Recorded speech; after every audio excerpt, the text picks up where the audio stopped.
As always, I like to start off my reviews with a not funny whatsoever introduction, so yes, the Master is back, and this time, he's dressed for the occasion, because of course he is. It's Eric Roberts. Welcome back to another Doctor Who Big Finish audio drama review. In today's review, I'm going to be taking a look at Master!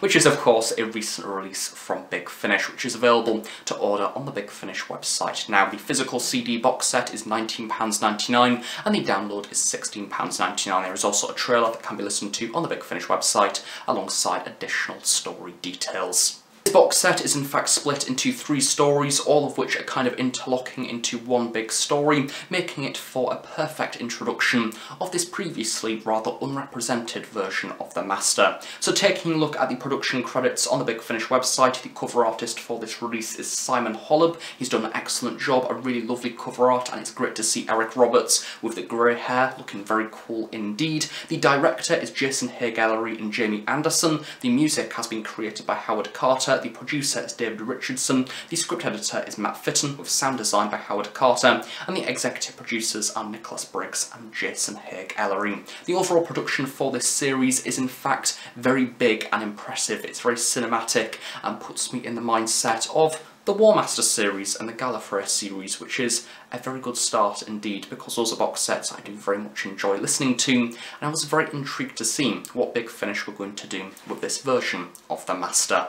So Robert Valentine has the rather mammoth task of reintroducing the Eric Roberts variation of the Master, starting off with the first episode of this series, which is of course Faustian. Now this episode also introduces the companion of this series, I suppose, as portrayed by Laura Eichman, and that is of course Lila Krieg. Now the first thing to establish for this review is that even though we have 3 episodes, basically it is one big 3-hour story. All of the episodes are interlocked, and they kind of have an overarching aim. However, all 3 stories at the same time do go away and do their own different things, so it's one of those series that is very reliant on its plot arc and should most certainly be listened to in order.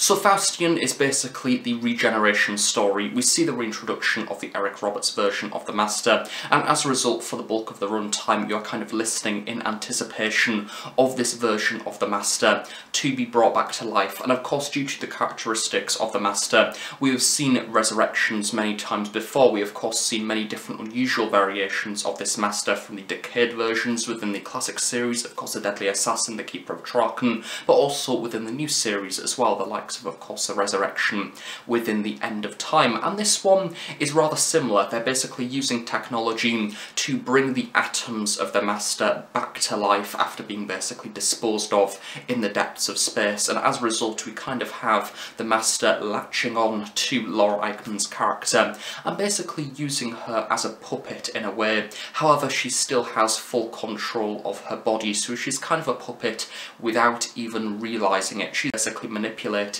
into doing what the Master wants, and that is of course eventually bringing him back to life through the use of scientific technology. And overall, as a story, it does a very good job of introducing this setting that we are in. We are, of course, in a future variation of Earth. In fact, after the Dalek invasion of Earth, and basically the world is rebuilding. It is a very different environment, and we have them trying to establish a society once more. And in particular, for this release, we have, of course, Lila Krieg in London, this rather war-torn version of London, where you have the different sectors being devoted to different things. So you have the rather high authority business district with these lovely skyscrapers and hover cars, and then equally you have the slums as well, which are seen within the later half of this box set. So we are establishing a very different version of Earth and a very different version of England that kind of the Master is brought into. I think it's fair to say that he was kind of hoping for a more ideal location to be in. However, he's been brought back from the depths of space to basically find out he's stranded on Earth and kind of needs to establish a little bit of authority, and we see that progress throughout this series. So for the bulk of the runtime, we do very much follow Lila Krieg alongside her sidekick being Eddie, as they basically decide to be rebels against their employer. They eventually get sacked, and as a result they're going to use the technology basically in this torn down warehouse and then bring the Master back to life. So it's one of those stories, is very under the network in the dark streets of London, kind of a bit gang crime at the same time as well. But the interesting thing about this series, I think, is that it follows a very similar style to that of the War Master Volume 1, and for those of you that watch my reviews on a regular basis, you will know that I absolutely adore the War Master Only the Good. And when I say that it kind of follows a similar theme, I mean in particular for characters, because within that volume we had the character of Cole, and basically Cole acted as a companion for the War Master, and that series is excellent. I'm not going to say any more, but Cole is superb. And then in this series we have the use of Lila Krieg, who is followed throughout the entirety of the series, and is kind of the good character to go alongside the Master. However, she doesn't particularly turn out to be all good. She's a character who is basically the Master's evil sidekick, and as a result we have kind of the Master equivalent of a companion, more so than we had within the War Master series, because we had the War Master pretending almost to be somebody good, and as a result we had a very Doctor Who-y companion in the character of Cole. This series takes a different twist. So next up we have Prey, as written by Robert Whitelock, and this episode takes an ever so slightly different turn. So we have the first story that is a rather high-flying business story about technology and science and people that are well off. We get to see within Lila Krieg's rather nice apartment, she's got a pet cat. This episode gets rid of all of that. We get to see the slums and the grim aspect of humanity, and basically what humanity has become. All of the buildings are now slums, and they live in these little dwellings, basically all of the material that they can find to make a house out of. There are mutations that are living on the London Underground, and everything is just a little bit unpleasant. I think that Robert Whitelock does a great job of building this war-torn urban landscape, and I think that is something that I can compliment his writing on overall, because he's written a number of stories as well for the Robots series, and he does a stunning job of creating this landscape within that series as well, the city of Caldor. And I think that he just understands character and the people that you get within cityscapes being from different backgrounds and different aspects of society. And speaking of different people, we have Vienna as portrayed by Chase Masterson, and Vienna is basically, I like to describe her, because it quotes it within this box set, as an assassin with a conscience, which is an interesting concept. Of course, Vienna is a character who has had a spin-off on Big Finish before. She's had, I do believe, over 3 box sets, all of which I've not listened to, and this box set does a good job of providing context, so you don't need to listen to any Vienna releases to understand what goes on within this series, and I'm going to provide that context now. Basically, she is an assassin that was once bad, however over time she's developed a conscience, and now she has been contracted out to kill a character called Magnus, and basically her character follows the beliefs that she only kills people who truly deserve to be killed, so the very bad people in society, which I think is a very Doctor Who-y way of approaching things, because it's interesting as we have an assassin as the main protagonist within her own series, and now she's coming into a Doctor Who release, and to be honest, she works very well with the Master. I think that that whole idea of tracking down a character and basically having this villainous character with the Master and then a character that is supposedly villainous with Vienna, it makes for a nice dynamic between them, and also a refreshing one as well. It's nice to be able to hop between the characters throughout the bulk of the runtime for this story. Chase does do a very good job of what she's given throughout this story. I think that she's a character that very much leaps off the page, and I enjoy her kind of roaming around this landscape, because she is a very glamorous assassin, and she's basically been put into this environment which is the exact opposite of glamorous. She's having a little bit of a difficult day, and she just wants to track down Magnus as much as possible and get the contract over with and done, because she doesn't kill people in the crossfire. She's a very eco-friendly kind of assassin, where she doesn't kill people for the sake of it. She wants to kill the one person and the one person only that she has been sent to kill. And at this point within the review, I would like to bring in the character of Eric Roberts Master. What do I actually think of the portrayal? Because this release needed to do quite a lot for me, because he has previously been in the Diary of River Song as well as Masterful, and having a brief appearance within the 8th Doctor Ravenous series as well, all of which are releases which have a few nice moments with his character. However, you never truly get to understand what his incarnation is, and when I first seen that they were going to be doing a series with this Master, I was very excited to see what Big Finish were going to bring to the table, because he is a character that has very little media on TV, meaning that that gives Big Finish all of the flexibility to do whatever they want within the constraints of the canon, meaning they can do anything with this incarnation and truly develop an era. And I'm not going to say that this box set does that. I think that we need more. and I don't think that's a bad thing. I think that this box set does a good job of creating this master and reintroducing him, and this box set certainly shows potential, in particular within the later half of this series. We get to see him bounding into this situation, and in particular within episode 2, because we're in this glum, horrible setting. We have this guy that is cladded up in this dressed for the occasion attire, and he just strolls in. He's cool, he's calm, he's collected, he's psychotic, but he's somebody of which that you know is always thinking. He's kind of like, basically, if you gave the Derek Jacobi master a book on how to be cool and trendy. He doesn't have the gentlemanly nature of the Derek Jacobi master. He's just a gangster, he's cool, and he's gelled back, and he's annoyingly cool, and I think I want to see more of that within the later volumes, so I definitely want to see more from him, and this series does a good job at a foundation, but I want to see where they're going to go next, because this box set most certainly shows potential to expand him out further.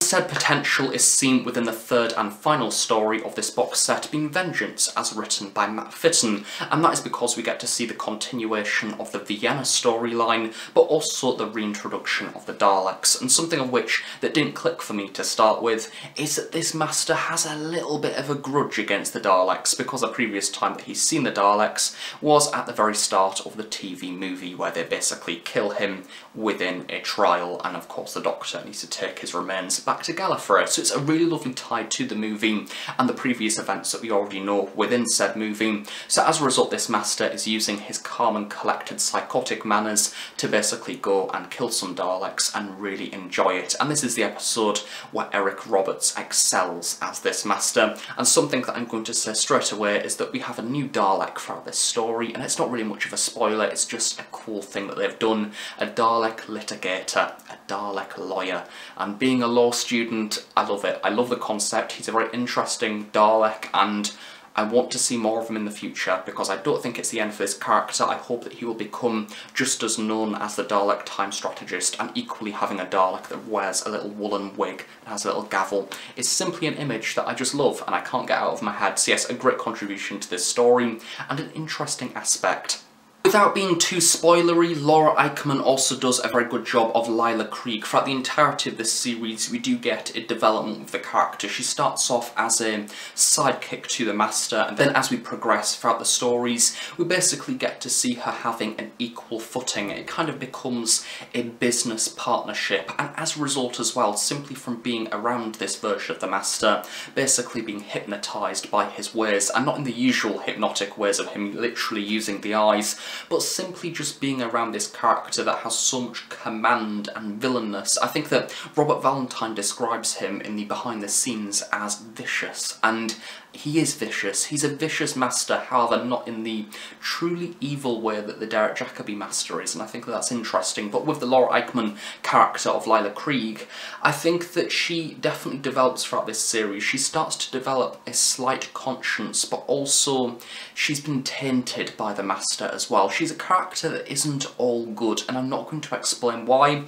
Likewise, we also have Vienna in there as well, continuing this basically James Bond-esque killing plot where she's on this mission to kill, and likewise the Dalek litigator is also on his mission to kill, basically fulfilling the conclusion of their trial at the very beginning of Doctor Who the movie. So this episode is very much focused around death and of course the return of the Daleks after the Dalek invasion, and yes, for a 1 hour story it actually does quite a good job. I think that for the format it's very fast paced, it's a very new series, but equally I do wonder if a fourth story would have benefited this series within the narrative overall. Maybe it would have been nice to see this master go up against another alien, or perhaps an episode to go between Prey and Vengeance, maybe just a step back from the plot arc narrative to have something a bit more singular and unusual, just to maybe see a bit more focus on this master and to give him a little bit more to do perhaps, because this episode continues the plot arc of the series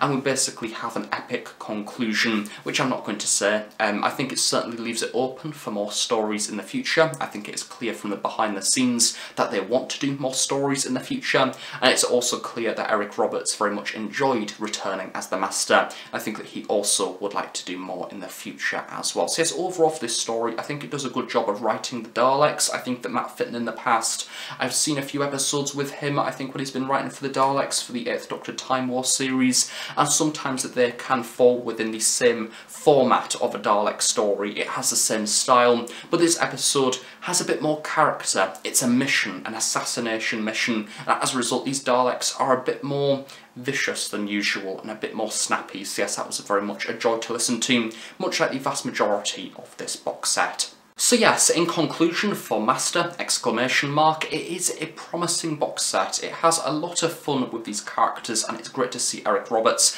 actually given some room to breathe as this incarnation. However, I'm not going to say that it lives up to the expectations of the War Master Only the Good and the War Master series. For those of you that watch those reviews, you will know that is a very high standard to meet indeed. But what I will say is it is fun. It is certainly a very strong box set with lots of great moments, 3 rather solid stories as well, but it is essential that this series carries on with that high thread of stories, and basically I just want to see more. I think that that is the good thing that's came out of this box set. I've not came out of it and thought, oh well, it was okay, and then I don't really mind if anything happens next. This is one of those box sets that I've enjoyed, but I want to see more, and I think that that is key. I want to see this character develop further. I want to see what adventures we are going to go on next, because overall this box set has most certainly presented a lot of promise, and the best thing about it is you don't need any prior listening to fully understand it. This is a brand new journey with a previously rather unrepresented version of the Master,